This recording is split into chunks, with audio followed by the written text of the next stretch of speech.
Good morning, children. In the previous videos, we have studied about what is weather, what is climate, difference between weather and climate, reasons for daily changes in weather. Now, in this video, we will study about climate and adaptation of animals to the climate. So for this video, refer page number 72 and 73 of the textbook, Climate and Adaptation. तो आप इस picture में देख सकते हैं कि हम खुद को सरवाइव करने के लिए हम लोग जो सीजन्स बदलते रहते हैं, जैसे कि विंटर सीज़न, समर सीज़न। तो विंटर सीज़न में हम अपने आप को ठंडी से बचाने के लिए क्या करते हैं, विंटर जैकेट्स पहनते हैं, हॉट टी या हॉट कॉफ़ी दिन में कितनी बार पीते रहते हैं, हीटर का यूज़ करते हैं, ब्लैंकेट्स लेते हैं। तो उस अपने आप को हम सरवाइव करने के लिए ये सब चीज़ें करते हैं विंटर सीज़न में। और समर सीज़न में हमें गर्मी लगती है, गर्मी से बचने के लिए हम लोग कोल्ड ड्रिंक्स बनाते हैं, वो पीते हैं, जूसेस पीते हैं। देन हमारा जो क्लोथिंग का स्टाइल है वो भी चेंज हो जाता है। गर्मी को बचाने के लिए हम कॉटन के क्लोथ्स पहनते हैं, एसी का यूज़ करते हैं, फैंस का यूज़ करते हैं।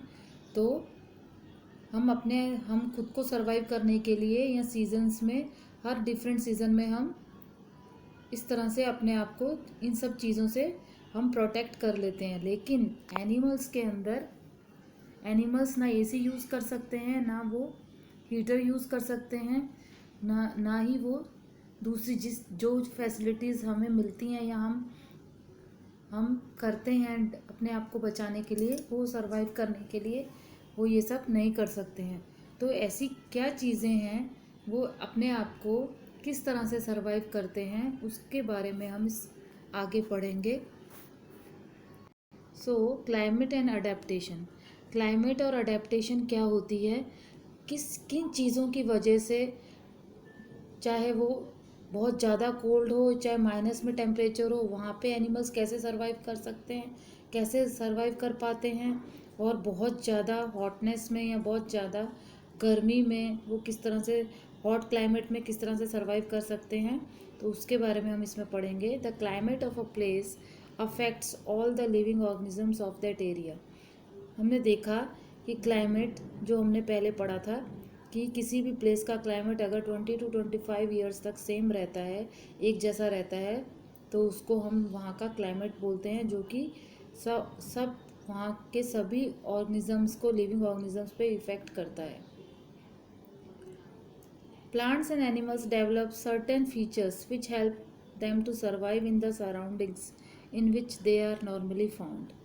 Plants और animals में वो उस कंडीशन से सरवाइव करने के लिए उनके अंदर कुछ स्पेशल फीचर्स डेवलप होते हैं, या वो अपने स्पेशल फीचर्स डेवलप करते हैं, वो एनिमल्स या प्लांट्स उस कंडीशन में अपने आप को सरवाइव करवाने के लिए सराउंडिंग्स के अंदर।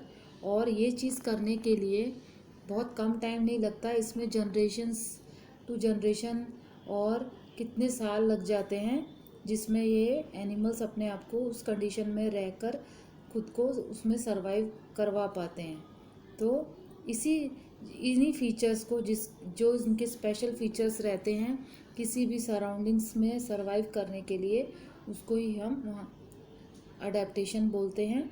The presence of specific features और certain habits which enable a plant और an animal to live in its surrounding is called adaptation. जो ये स्पेसिफिक फीचर्स को वो लोग सरवाइव करने के लिए अपने आप को उसमें अडेप्ट करते हैं, और उस सराउंडिंग्स के अंदर, उसी को हम अडेप्टेशन बोलते हैं।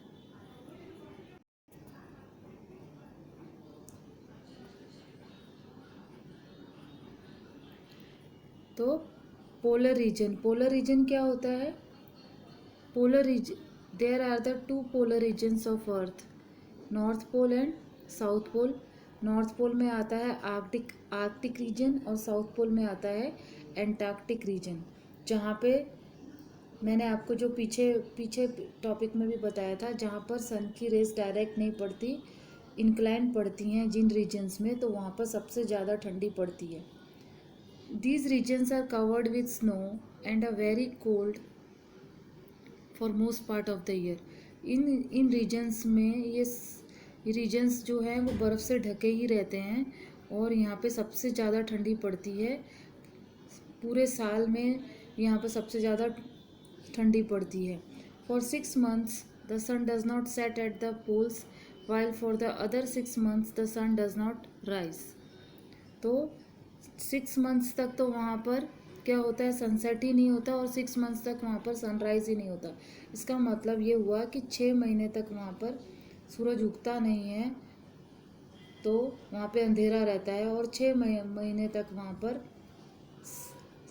सन डूबता नहीं है, तो वहाँ पर डे रहता है। तो इस तरह से वहाँ पर light for 6 months and dark for 6 months, इस तरह से वहाँ का क्लाइमेट रहता है पोलर रीजन का। In winter the temperature can be as low as -37 degree Celsius, और विंटर सीजन में तो टेम्परेचर वहाँ का इतना लो रहता है जिसको हम -37 डिग्री सेल्सियस, इतनी सर्दी पड़ती है वहाँ पर। Animals living there have adapted to these severe conditions, पर एनिमल्स में जो स्पेशल फीचर्स होते हैं, तो उन स्पेशल फीचर्स की वजह से वो एनिमल्स वहाँ पर ऐसी कंडीशंस में भी सरवाइव करने के लिए वहाँ पर सरवाइव कर पाते हैं, वहाँ की अडेप्टेशन को अडेप्ट करके। तो इसमें आप देख सकते हैं जो ऊपर वाला पार्ट है वो नॉर्थ पोल है, जिसको हम आर्कटिक रीजन कहते हैं, और जो नीचे वाली रेड लाइन है वो है एंटार्क्टिक रीजन और साउथ पोल। और इस तरह से आप देख रहे हैं, ये जो स्केच पेन से मैंने येलो स्केच पेन से जो ये यहाँ पे सन बनाया है और उसकी रेस कैसी पड़ रही हैं, इन रीजन्स में सन की रेस डायरेक्ट नहीं पड़ रही हैं, इंक्लाइन पड़ रही हैं, जिसकी वजह से वहाँ पर सबसे ज़्यादा ठंडी रहती है। So in the next video we will study which type of animals are living in polar regions